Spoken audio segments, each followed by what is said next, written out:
title of our message tonight is Foolish Geniuses. If you would turn in your Bibles to Exodus chapter 3 verse 14 and have John chapter 8 verse 58 ready. In Exodus, when Moses is talking to God through the burning bush, and Moses says, God, who shall I tell them that you are? What name shall I give to you when they ask who sent me? And God says, tell them I am that I am. Tell them that I am has sent you. And that's a peculiar name, isn't it? What's your name? I am.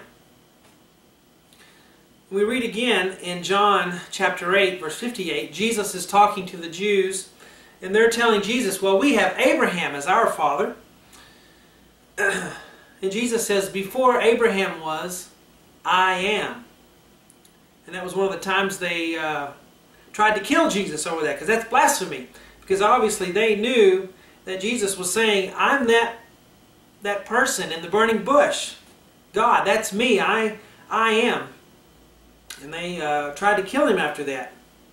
Of course, we know Jesus is God. And so what he said was true and is true. So let's look at that. I am. Why would God choose that as his name? Well, you know, when God said that, he's separating himself from every other part of his creation. No one else can really say that. I mean, I can say I am, that I have no ending. But I did have a beginning, didn't I? And so did you. And so did every part and piece of God's creation. We can measure the age of the earth and everything. It all has an age. I don't know how accurate scientists are in determining that age, but it's obvious that everything has an age to it. So that means you could go back far enough and you'd have a point of origin, its beginning. But when God says I am, he's saying, I never had a beginning. I'm eternal. In fact, in Isaiah, here it is, chapter 57, verse 15, God says, I'm the one who inhabits eternity. No beginning, no ending. Now, if you're like me, I can kind of wrap my mind around not having an ending, to keep going forever and ever, an infinity, always existing.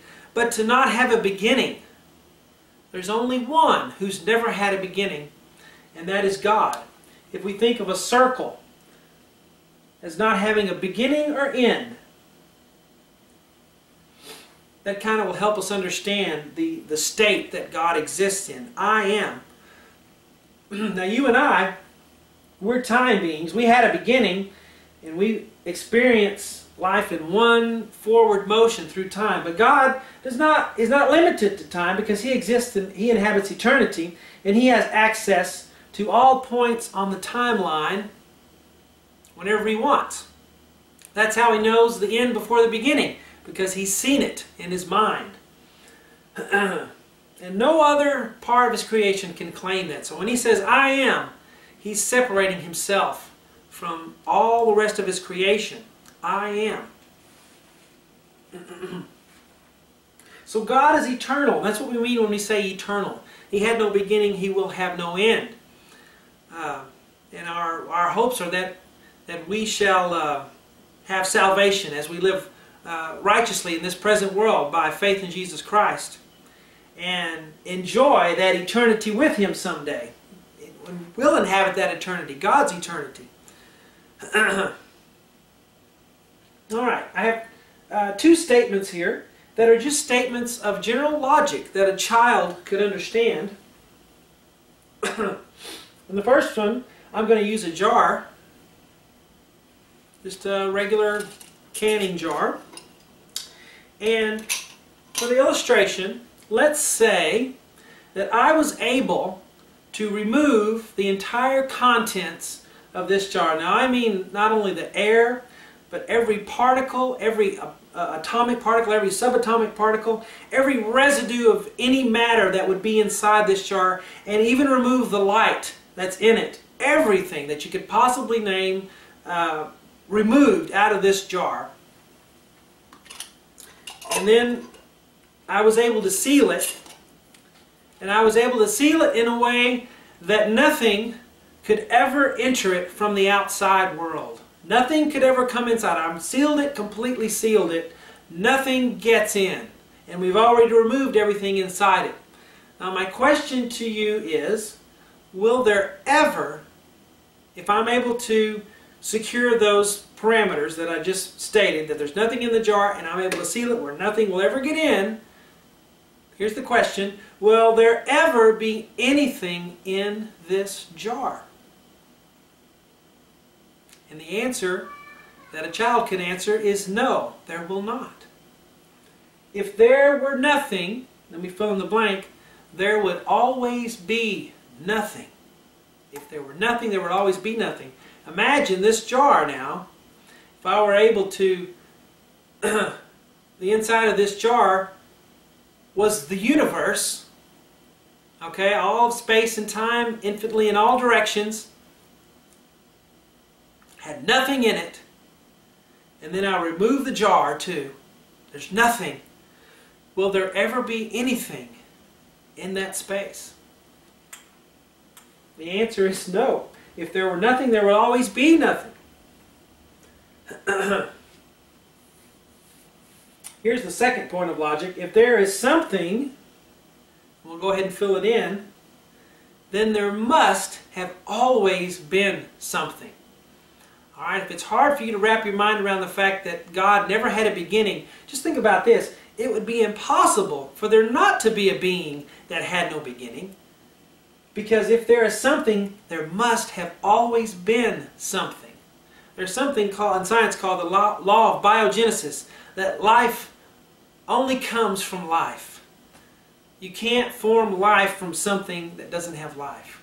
It's the law of biogenesis. And interesting. The second illustration I want to use, I want to use my iPhone for that. Okay, a lot of you have your smartphones and your devices. Imagine that you are hurtling through space, and you don't need oxygen, you don't need air, you don't need nutrients or whatever. You're just hurtling through space, and you can swim as fast as you want through space and enjoy the creation, the billions of planets that scientists tell us there are out there now. And you're just enjoying everything, and be a wonderful experience if we could do that, huh? And you see a glimmer off in the distance, just a flash of light, and it catches your attention, and you start to swim towards that little shimmer of light, and you get closer and closer and closer, and then finally you see this just kind of floating in space, and you reach out and you grab it, you look at it. Now imagine you've never seen an iPhone before. You've just been hurtling through space, and you mess around with it, and you start pressing some buttons, and light comes out of it, and it turns on, and you can press these apps, and you can play games, and you can type, and you can hear sound come out of it. Well, we're in space, but just imagine for the illustration. Okay? You can do all of these neat, wonderful things. How crazy would it be for me to say, no one made this. No one made it. Impossible.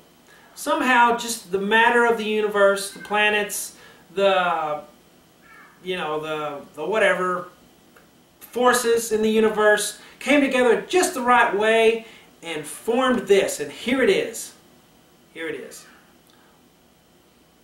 Or maybe it evolved from lower forms of iPhones okay? How foolish would it be for me to say that? Would you believe that? With all the design that this thing has, to believe that there's not a designer, one who designed it. Let me ask you a question now. How much more complicated and designful and amazing is the hand that holds this iPhone? There is design in the universe, my friends. Scientists will tell you that.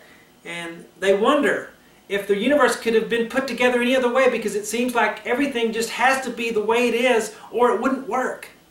That's design. That's an intelligent mind creating. Design demands a designer. And I'll tell you, even the paganistic cultures and societies have more, or they are less foolish than many of the atheists today, because at least they knew there had to be something else. There had to be something outside our realm of hear, smell, taste, and touch. There's one more. 5 senses. See. At least they knew there had to be a creator. They were deceived on who that creator was, these paganistic cultures.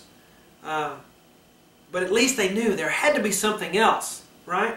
There must be a designer.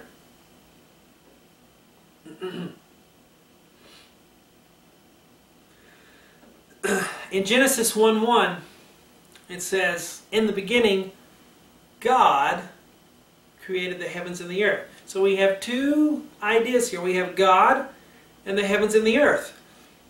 Now, what existed to make the heavens and the earth but God? Right? God has always been. And there was a time when God existed all alone in the universe.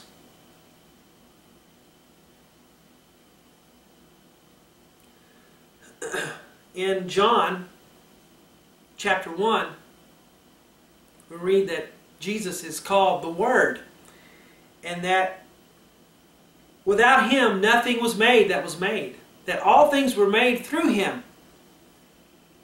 So we know that God created everything. Wouldn't it make sense that the Creator has to predate the creation? If there is something, there must have been something that always existed, and that something is God, the Creator. In Psalm 14:1, where is it? Psalm 14:1, it says, God says, the fool says in his heart, there is no God.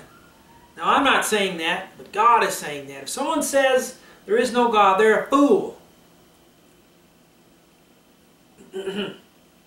I have a statement here that I'm going to read, and I don't mean this to be tacky, but I think it needs to be said. A high IQ, the ability to memorize and do complex mathematical equations, to talk fast, and arrogantly demoralize others does not disqualify one from being a fool. There are a lot of foolish geniuses out there who are smart people, way smarter than me, who could talk circles around me, and who understand physics and complex mathematical equations, and they're so smart, but they base all of their hypotheses and all of their reasoning on the foundation that there is no creator. And God says that's a fool who does that.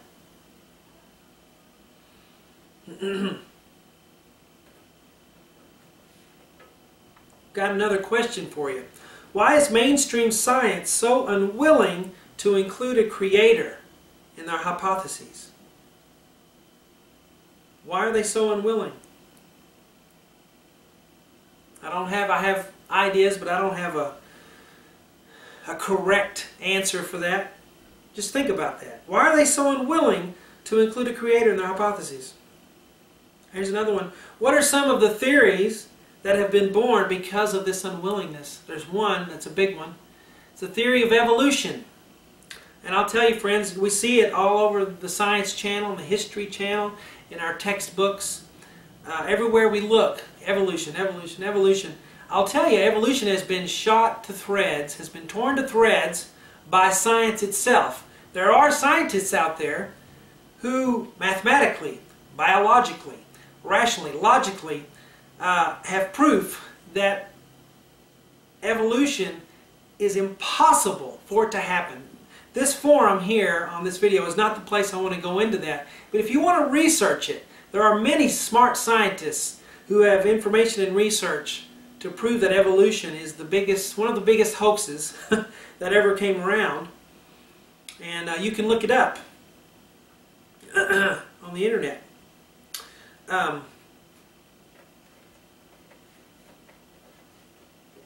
So God is eternal. No beginning, no ending. He's the one who inhabits eternity. We are everlasting. We had a beginning, but we shall never cease to exist. We'll either exist in eternity with God forever, or in eternity separated from Him forever, which is called the lake of fire. And these first few videos I'm making are what I call the basics of Christianity. And they're a foundation. If you are a new Christian, or you're someone who never really grew in the knowledge and understanding of God, hopefully these videos will help you. And if you'd like, in the YouTube video, put some comments below. I'll leave the comment up as long as it doesn't have any profanity and it's relevant. Okay, if it's some sort of spam or something, I'll delete it and block it and all of that. But if it's a legitimate comment, I'll leave it up and we can discuss. And I want to feel like everyone, if I do have a following who watches these videos, can have our own little church on the internet, if you will. And in the comments, talk to one another and discuss and come to know the Lord better.